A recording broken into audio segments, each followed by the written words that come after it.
سڵاوتان لێبێ بەڕێزان وەکو زانین گەلی کوردێکی لەو گەلانی کە بە بەردەوامی لەژێر دەستی زلهێزەکانە زوڵمی زۆر گەورەی لێکراوە. بەنامەیەم جارە لە یەکێک لەو هەوڵ و پشتیوانیانەی کە بۆ موسڵمانانی فەڵەستین ڕێکخراوە لە قەزای شارە زورەوە دەمەوێت بەشێک لە هاوڵاتیان ئێرە وەرگرم بزانم تا چەند گرنگە ئێمە وەکو گەلێکی ستەمبیدا پشتیوانی ئەو گەل و میلەتانە بکەین کە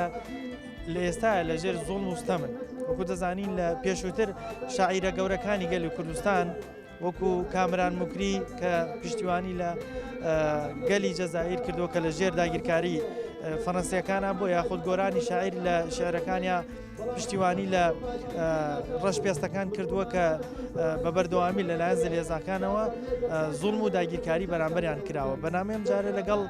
بەشێک لەم هاوڵاتیانە قسە دەکەم لەبارەی پشتیوانیکردن لە گەلە زوڵم لێکراوەکانی ئەم سەردەمە ئێوەش بینەی بەرنامەکە بن.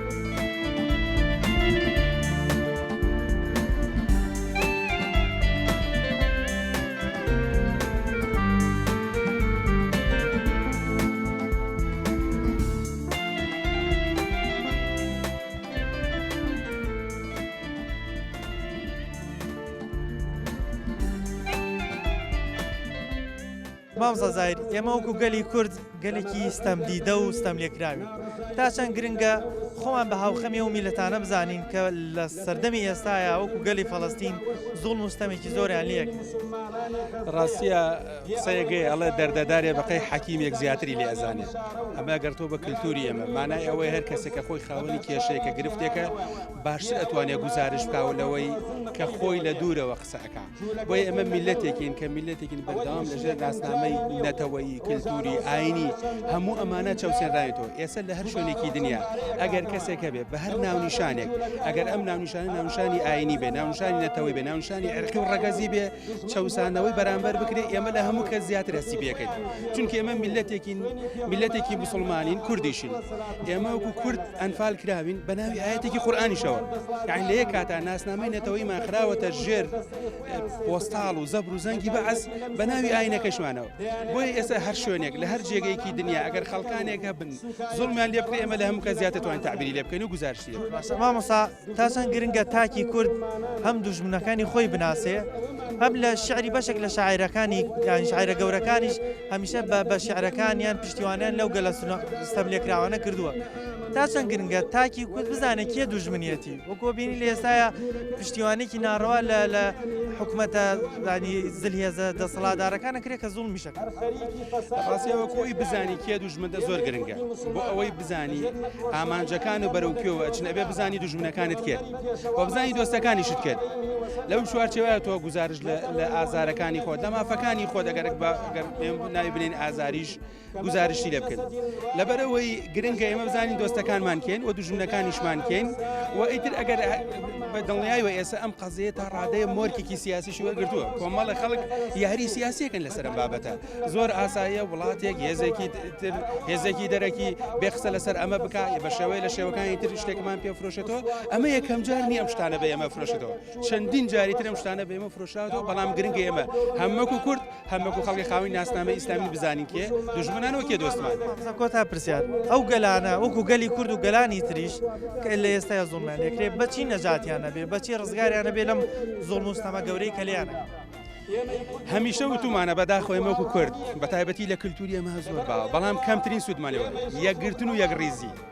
تەبایی نێوان خەڵکی ئەبێتە هۆکاری سەرکەوتن. ئەمە قووەتی هێزە بۆ ئەمە شاعیرمان هونەرمەندمان ڕۆشنبیرمان خەڵکی دڵسۆزمان زۆر ئەمە یەکلای کردەوە. تەنیا پەنجەیە هیچی پێ ناکرێت کە کردت بە پێنج کێبەرگەیەگرێ ئەمە لەکوێوە هاتووە. ئەمە هەستکردنە بە ئازارێکی گەورەی قوڵ کە لە ناخی ئەم کۆمەلگایە کابوو یەکگرتن پنت و خاڵی هێز و قووەتی سەرکەوتن. کورد بەعام گەلێکی ستەمدیدەیە لەلایەن زۆر لە دەوڵەتانی زلهێزەوە بە ئێستەیشەوە زوڵمی لێکرێت.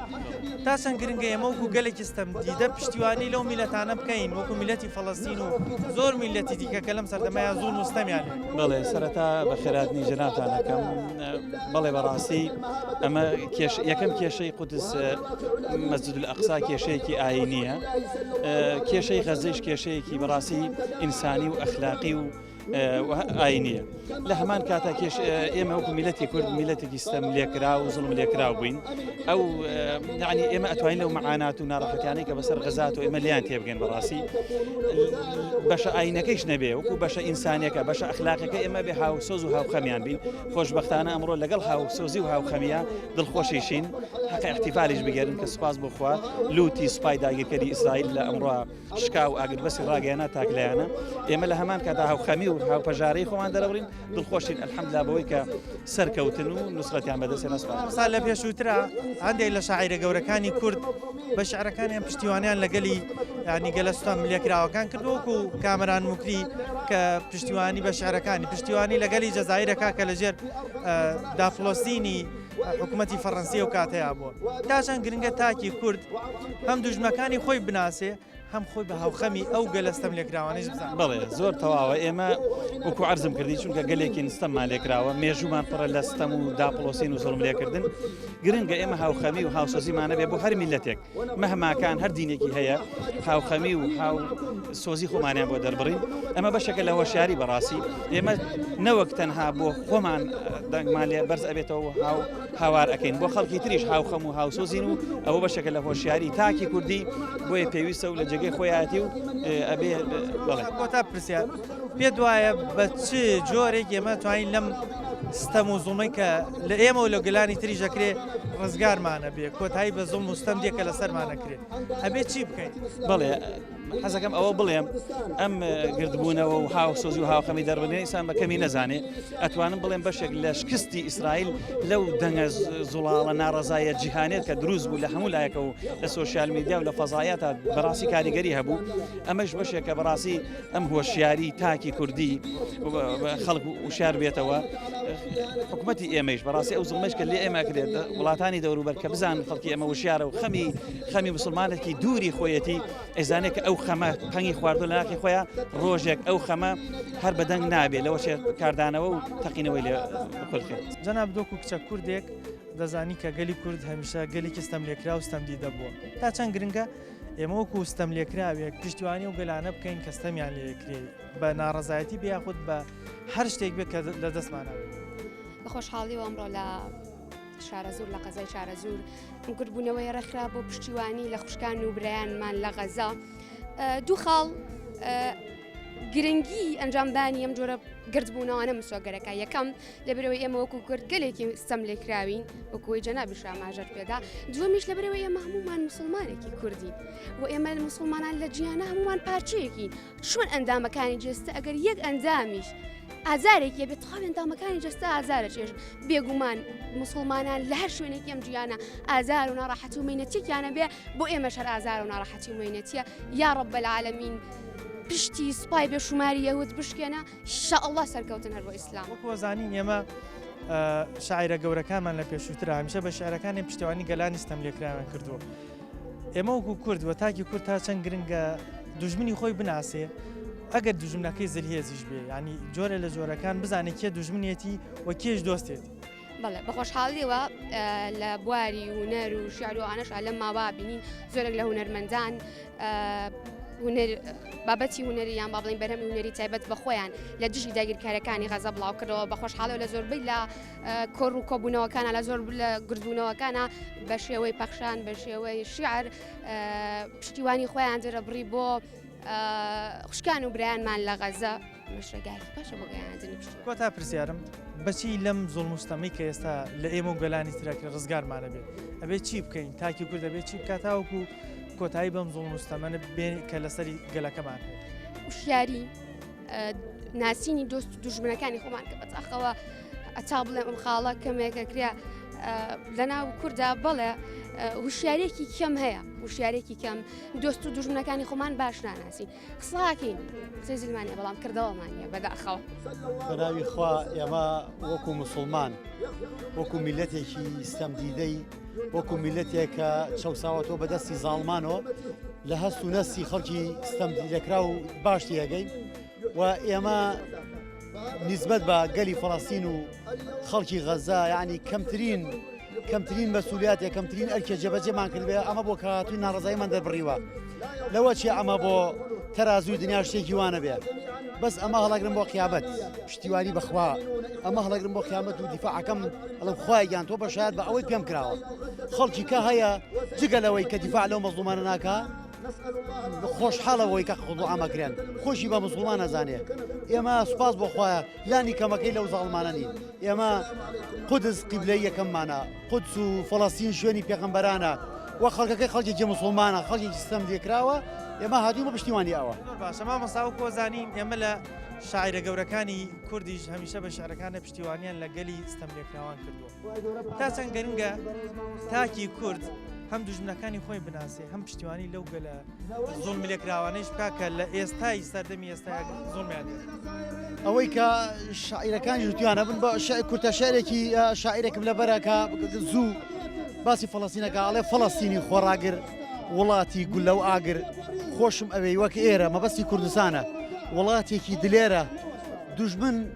چەند هێز بنوێنێ ئەو سەردانانە وێنێ ڕۆژ نییە ڕۆڵە نەنێژێ سرودی مەرگ نەبێژێ کۆڵنادا هەر دێت و دێ تا ڕۆژی هیوا هەڵدێ ئێمە پێشەکی وەکو مسلمانە بێ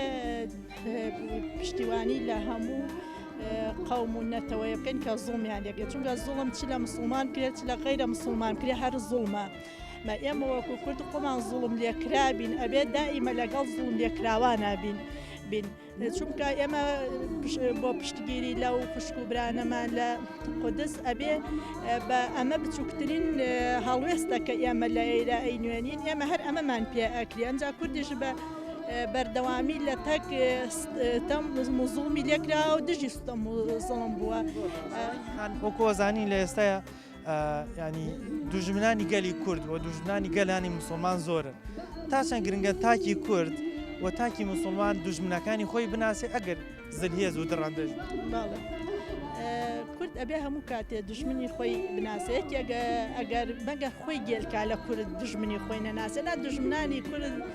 بە ئاشکرا دیارن لە هەموو لایەک و دژمنمانە بێ هەیە ئێمە ئەبێ دائیمە ئێمە پشتگیری زوڵم لێکراوان بکەین و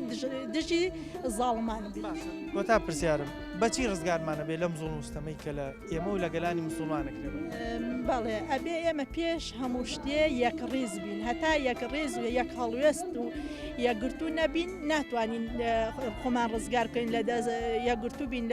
بین لە ناو یەکە ئەتوانین پشتی زاڵمان وستەمکاران بشکێنین لە ئێستاە بینین هەندێک لە گەلانی تری جیهان خەریکن زوڵمی زۆر گەوریان لێکرێ بە تایبەتی فەڵەستین چیت هەیە بۆ گەلانی ستەمدیدە کە زۆر زوڵم و ستەمیان لێکرێت لەم سەردەمەی کە بە سەردەمی پێشکەوتوش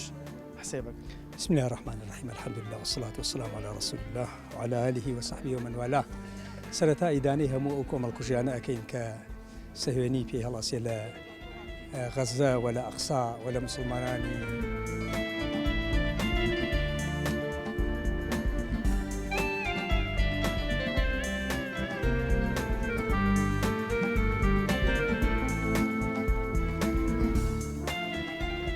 کەمترین شتێکە ئەمڕۆ دەریا بڕین کەمترین شتێکە لە ناخمان و دەریا بڕین کە خەڵکی فەڵەستین چەند ساڵە زوڵمی لێ ئەکرێت و چەند ساڵە چاوسێنێنەوە و بە گەورەترین تەکنۆلۆژیای سەرزەوی هەموو زلهێزەکانی دنیا پشتگیری ئەکەن لە سەوێنیزمی عالەمی بۆ لەناوبردنی ئەهلی فەڵەستین و بۆ داگیرکردنی خاکی قودسی پیرۆز کە یەکەم ڕووگەی مسلمانانە. مامۆستا ئەو کۆزانین ئێستا لە جیهانە زۆر گەل هەیەستەم و زوڵمی زۆر گەورەیان لێکرێت ئێمەش دەزانین ئێستا بەشێک لەو هاوخەمی ئێمە وکو کورد هەمانە بۆ گەلی فەڵەستین جگە لە ڕۆدینەکەی ڕەنگە ستەمدیدەی خۆشمان بێ هەتا لە شعری شاعرانی بەشێک لە شاعرە گەورەکانی وەکو کامران موکری وەکو گۆرانە باسی ئەو بە شعرەکانیانە پشگیریان لە گەلی ستەمدیدەی بۆن من جەزایر کردو کە فەڕەنسا داگیری کردو پشگیریان لە دەوڵەتانی بۆ من ڕەشپێستەکان کردو گۆرانی شاعیر پشگیری کردوون تا چەند گرنگەم و تاکی کورد بەردەوام پشتیوانی و گەلە ستەمدیدانە بکەین بۆی خۆشمان لەگەڵ ئەوانە پیشانی دەوڵەتانی دیکەی بدەین کە زۆر گەل هێستەمی لێکرێ بە ناوی ئازادی و لەم سەردەمە بەتاکی دەمەیەکی خۆمان مزاحین خۆمان قوربانی دەرین لەو پێناوە خۆمان ئێستا گەلێکین لە ڕاستی ستەممان لێ ئەکرێت 50 ملیۆن کورد لەسەر زەویە جێگایەکی نییە ینی دەوڵەتێکی نییە ئەوە گەورەترین زوڵم و ستەمە لە ئێمە ئەکرێت بۆیە پێویستە ئێمە لە خەڵکی زیاتر پشتگیری لە ستەم لێکراوانی سەرزەوی بکەین مادام ئێمە قوربانیمان بینیوە مادام ئێمە کیماباران و جیرۆساید و ئەنفالمان بینیوە حەق ئێمە زیاتر بینە مەیدان و داکۆکی لە مافی ئەو هەموو گەلەستە ئەو خەڵکەستە دیدێ بکەین کە لە غەزە و لە ئەقسا و لە فەڵەستین ئاویان بەسەرەکەن. مامۆستا کۆتا پرسیارم چۆن ڕزگارمانە بێت لەم زوڵم و ستەمەی کە ئێستا لێمانەکری ئێمە وەکو گەلی کورد و گەلانی تریش گەڕانەوە بۆ دینی خوا یەکێکە لە خاڵی ئەساسی گەڕانەوە بۆ دینی خوا بۆ ئیسلام باوەشکردن بە ئیسلامە و جارێکتر گەڕانەوە بۆ تەواوی و برایەتی چونکە پەروەردگارمان پێمانە فەرمێ ئینەمە المؤمنون ئیخوە ئەگەر ئێمە نەبینە برا دەست بەدەست قوت دەخوا پشتگیری لێکتری نەکەین ڕزگار نابین بە گەڕانەوەمان بۆ ئیسلام تاکە چارەسەر و وەکارە بۆ ڕزگار بوونمان لە هەموو ستەمێک وێ دەکەین ئینشاءڵڵا بگەڕینەوە وێ دەکەین بگەڕینەوە. لە شاعیرە گەورەکانی کورد کە لە پێشووترە شعرەکانیان نووسیوە بەشێکیان بە شعرەکانیان هەمیشە پشتیوانی لە ئەو گەلانەی کە زوڵم و ستەمیان لێکراوە پشتگیریان کردوون. بۆ نمونە کامران موکری لە شعرەکانیان پشتیوانی لە گەلی جەزایرەکە کە دەوڵەتی استعماری فەڕەنسی داگیریەکە یاخود گۆرانی شاعیر لە شعرەکاندا پشتیوانی لە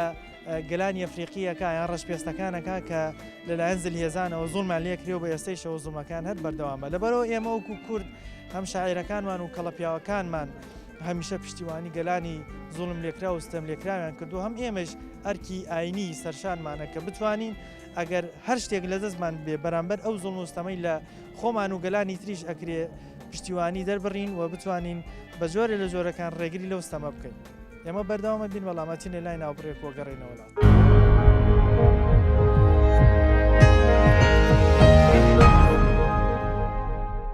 لە دوای ناوبڕەکەەوە سڵاوتان لەبێت دەمەوێت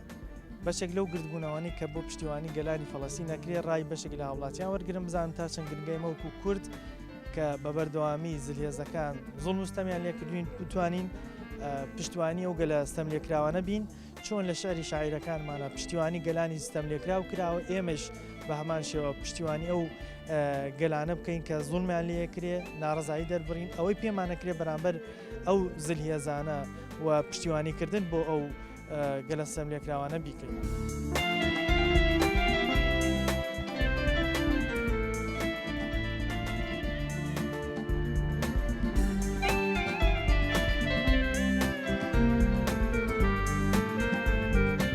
مامۆساکۆ ئێمە وەکو گەلی کورد گەلێکی ستەم لێکرا و ستەم دیدەین بە ئێستایشەوە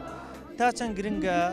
پشتیوانی لەو میلەتانە بکەین کە لە ئێستای وەکو گەلی فەڵەستین لەژێر زوڵم و ستەمێکی گەورەیە کە لێیانە بەنای خۆی گەورەم طبعا هەمیشە هەر ئەو گەلانەی کە ستەمیان لێ ئەکرێت بە ستەمی بە چۆسانەوەی ئەو میلەتانە ئەزان کە زوڵمیان لی ئەکرێت ئێمە وەکو میلەتی کورد گەلی فەڵەستین ستەم و زوڵمان لێکرا هەروکو ئەنفال و کیماباران و ئەمانە هەرچەند لەو کاتێشدا وڵاتانی عەرەبی و دەوروبەر هیچ بەزاناکانیشان و هیچ شتێکیان بۆ ئێمە نەکردووە ئێستش کە سێرەکەی وڵاتانی عەرەبی و زاناکانیان هیچ نێکیان هیچ لێ دوان و پەیامێکیان نییە بۆ گەلی فەڵەستین کەواتە ئێمەی گەلی کورد و فەڵەستین هیچ جیاوازیەکمان نییە هەردووکمان دوو گەلی ستەم دیدەین بۆیە هەر گەلە ستەم دیدەکان ئازار و شکنجەی لە یەکتریتی ئەگەن بۆ ئێمە وەکو میلەتی کورد دەبێت هەرچەند هیچمان پێ ناکرێت بەڵام پێویستە لەسەرمان لە زۆربەی شارەکانە گرتبوونەوە بکرێت و هاوسۆزی و هاوخەمی بۆ گەلە ستەم دیدە دەبڵین و داواکەم لە خوای گەورە نەسڵەت و سەرکەوتنیان پێ بەخشاوە تا چەند گرنگە تاکی کورد بزانێت دوژمنەکانی کرد لە ئێستا بینین پشتیوانێکی ناڕەوە لە وڵاتە زلهێزە داگیرکەرانە کرێت تا چەند گرنگە ئێمە وەکو کورد یان تاکی کورد بزانێت کێ دوژمنیەتی و هەمیشە دژی ئەو حکوومەتە باز زلهێزیش بن بەڵام مادەم ستەمەکان دژیان بن وڵی تر لەم سەردەمەدا بەڕاستی گەڕێتەوە بۆ ڕۆشنبیری تاکەکان بەڕاستی ئێمە نابێت وەکو نەتەوە بیرکەینەوە لەم قەزەیە ئەم قەزەیەکی مسلمانانم یعنی قودس قیبلەیەکەمی مسلمانانە قیبل ئەو شوێنەیە کە پێغەمبەر صلی الله علیه و سلم تێیدا بەرز بووەتەوە لە شەوی ئیسرا و معراجا بۆ ئاسمان کەواتە ئێمە بێ وەکو مسلمان بیرکەینەوە نەوەکو وەکو نەتەوە چونکە ئێمە هەموومان مسلمانین خاوەنی یەک پەیام و یەک ڕیسالەین ڕزگارمانە بێت لەم زوڵ مستەمەی کە ئێستا لە ئێمە و لە خەڵکی دیگەش وڵایتر بە یەکگرتووی ئێستا مسلمانان بەڕاستی لە سەر ڕووی زەویان لاوازن ڕاستی بەڵام پێویستمان بە یەکڕێزی و یەکتەبایی مسلمانان هەیە بۆی بتوانین بە یەکڕێزی و بە یەکگرتووی بتوانین بەرامبەر ئەم زوڵ مستەمانە بوەستین. لە ڕاستیە کورد هەر بە دڵپاچی ناسراوە ئەوەش لە ئاینی پیرۆزی ئیسلامە وەریگرتووە لە فەرمایشتی پێغەمبەری خوا صلی الله عليه وسلم کە فەرمی ئەگەر چاکان لەگەڵا کردن چاکان لەگەڵا بکەن ئەگەر زوڵمیان لێکردن ئێوە زوڵم مەکەن ئەگەر خراپان لەگەڵا کردن ئێوە زوڵم مەکەن. ئێمە هەڵگری ئەو فەرمودە پیرۆزەی پێغەمبەری خوا صلی الله عليه وسلم لە دێر زەمانەوە بۆیە زوڵمی زاڵمانی ناوچەکە کە ئەشێ برامان بن وامان لێ نەکاتە کە ئێمە براکانی ترمان لەبیر بچێتەوە کە زوڵمیان لێ ئەەکەن چونکە ئێمە ئەوان فەرمی وەلا یەجریمەنەکم شەنەئان قەوم على أن لا تعدلوا يعني قەومێک ئەگەر خراپیوە لەگەڵمانە وامان لێ نەکات ئێمە عەدالەت لەدەست بدەین ئەبێ بە عەدالەت بڕۆین بەڕێوە بە زوڵم بڵین زوڵم بە عەدالەت بڵین عەدالەت ئیتر زوڵمەکە لە هەر کەس بکرێت. مامۆستا وەکو زانین ئێستا ئەو گەلانی کەستەمیان لێکرا دوژمنیان زۆرە دوژمنەکانیش دوژمنی زلهێزن تا چەند گرگە ئێمە وەکو کوردیان تاکی کورد ئەوەندە ڕۆشنبیر بێ بزانێت کێ دوژمنیەتی و هەمیشە دژی ئەو ستەمکاریانە بۆستێتەوە کە لە خۆی و لە گەلانی تژە. الحەمدولله ئێمە وەکو گەل دەسەڵات ناڵێم وەکو گەل ئێمە لەخوا بەزیاوێت لەسەر ڕێڕەوە ڕاستەکەین دڵمان پاکە نەهجی ئیسلامە ڕاستەقینەکەمان لا نەداوە ئێمە سنوورەکان بەدەستکرد دەزانین هەر مسلمانێک لەم پەڕی گیان تا ئەو پەڕی گیان بە برای خۆمان ئەزانین لە هەرکوێ زوڵمێک لێ بکرێ ئازاری هەر مسلمانی ئازاری ئێمەیە هەرچەند کارمان لەسەر کراوە کارمان لەسەر کراوە بە هەموو شێوەیەک داگیرکەران و دەسەڵاتی خۆمان و زلهێزەکان و ئەم فیتنە سازیێژە هەمووی ئەساسەکەی زایۆنیزمی جیهانیە دابشمان ئەکەن پەرتمان ئەکەن بۆ ئەوەی ئەوە هەیە بە توشکۆیی کە ئیسلام بە هەموومانی داوە نەهێڵن لە دوای نەمانی دەسەڵاتی ئیسلامی ومەتی ئیسلامی بە هەموو زمانەکان نە قەومیەت دەوری بینی نە عروبە و نە فروسیە و نە تورکی هیچ دەوری نەبینی ئەوەی زیاتر زەلیلی کردن ئێمە کە دەسەڵاتی ئیسلامە بوو دەسەڵاتمان هەبوو هەمومان هەیبەتمان هەبوو بەڵام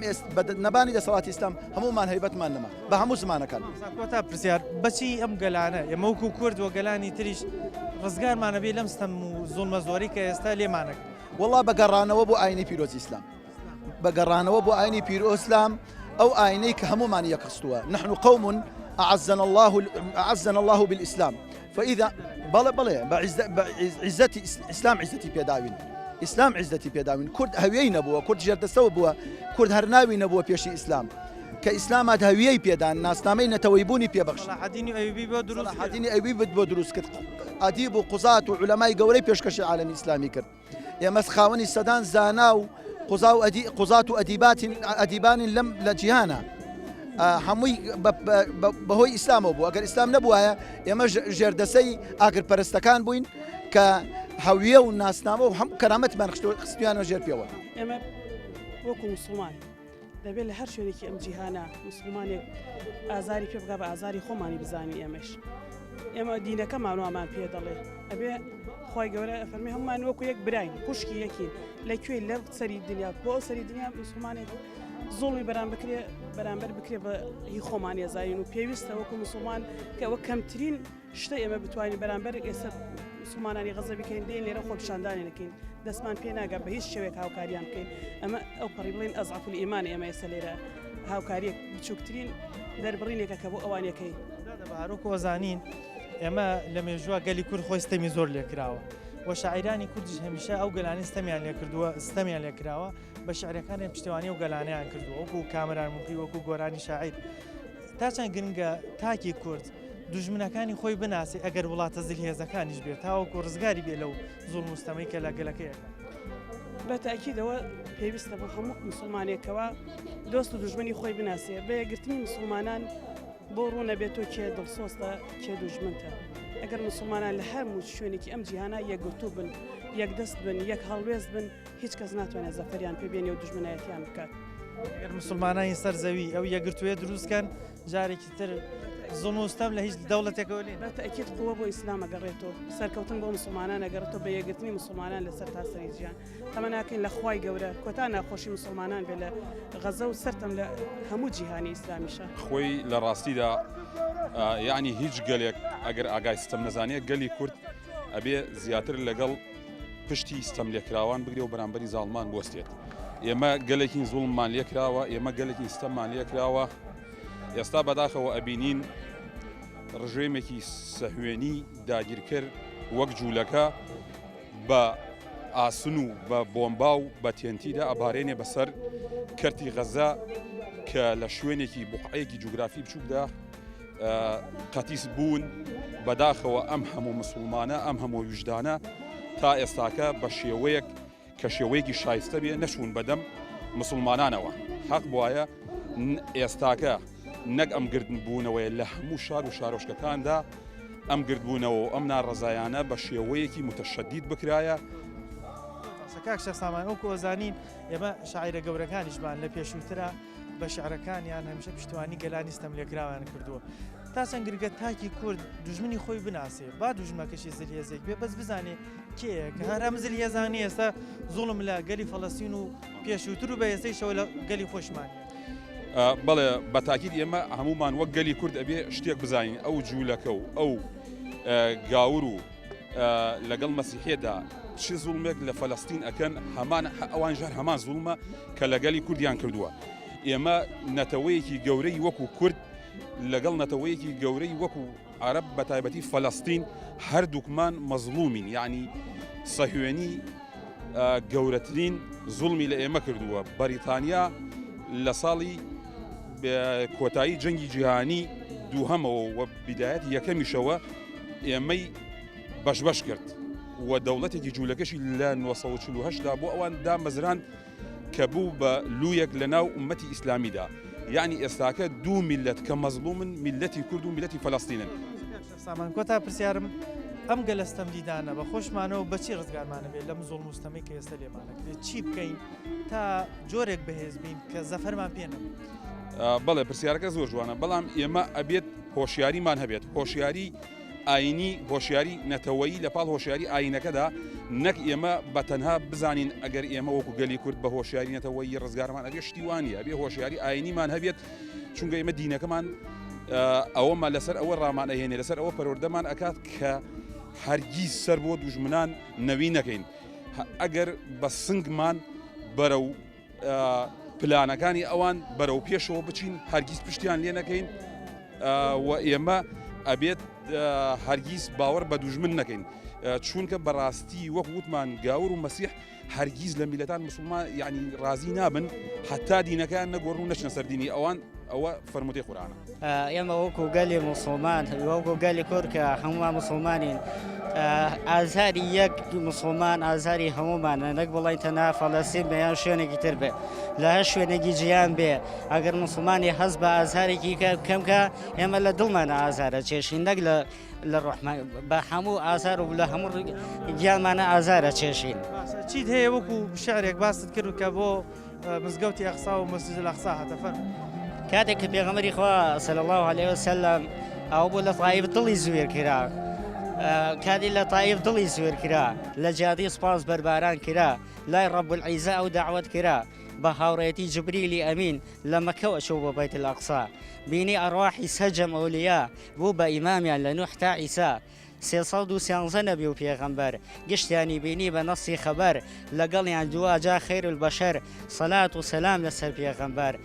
پاشان بۆ ئاسمان نەبی کەوتە ڕێ بێ ئەوەی عارق لەشی بتکێ لە هەر ئاسمانی ڕۆحێکی ئەدی ئەدوا لەگەڵی ڕەسوول هەم نەبی تا حوتەم ئاسمان جوبریلی بۆ هاوڕێی لە تەبەقەی حوت ئەمین وتی پێی لێرە بەدواوە من ناتوانم بێم سنوور بشکێنم حەدمە دەسووتێم هیچ میلەتێک هێندەی میلەتی کورد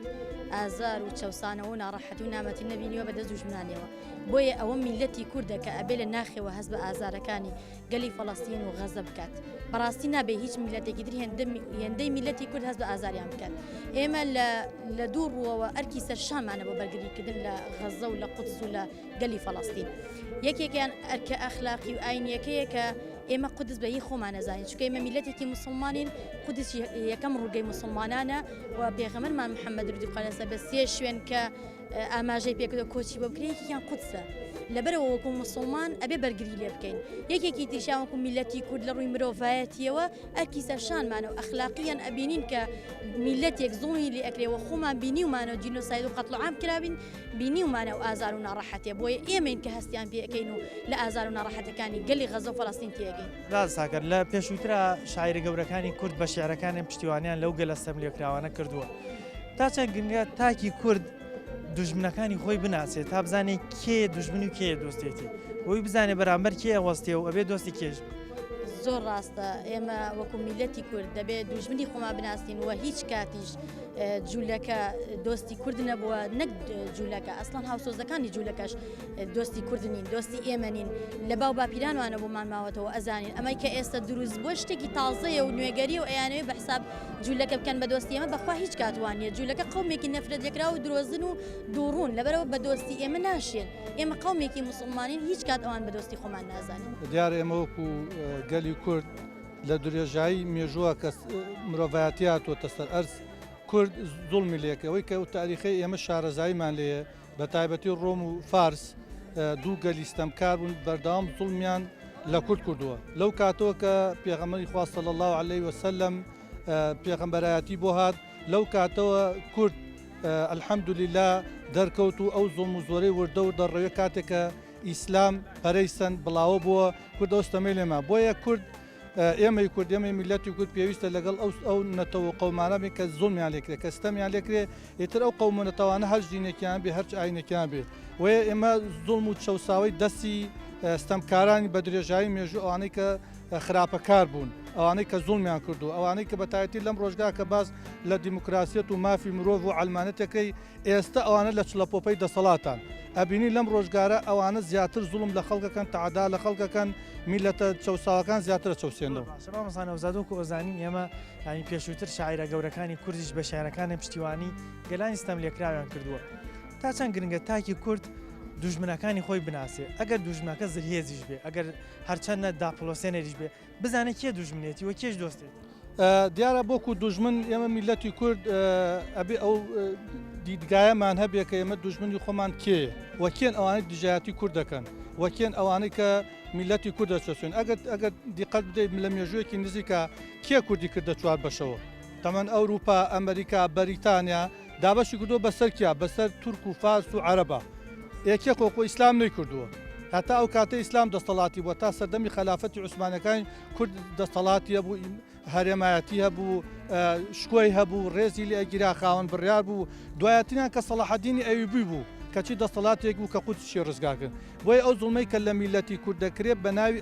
ئاینۆ لێمان نەکرێت بە ناوی نەتەوە لێمان ناکرێت بەڵکو ئێمە میلەتێکی موسڵمانی میلەتێکی دیندرانی پابەندین بە ئیسلامەوە بۆیە بین دامە زلهێزەکانی ئەوانەی کە بانگەشەی دیموکراسیەت و عەلمانەتەکەن کوردیان کردوتە چوار پارچە و مسلمانانیش لە هەر کوێیەکی ئەم سەرئەزابێ پاڵپشتی مسلمانانەکەن لە کوردستان گەلی کورد هەمیشە وەکو گەلێکی ستەمدیدە کاتێک کەسێک زوڵمێکی لێکریا خۆت ستەمێک لە میلەتێکی دیاریکراوەکرێ بەی خۆی ئەزانێت لەبەروی خۆی بە ئێستەیشەوە لە کۆنیش لەژێر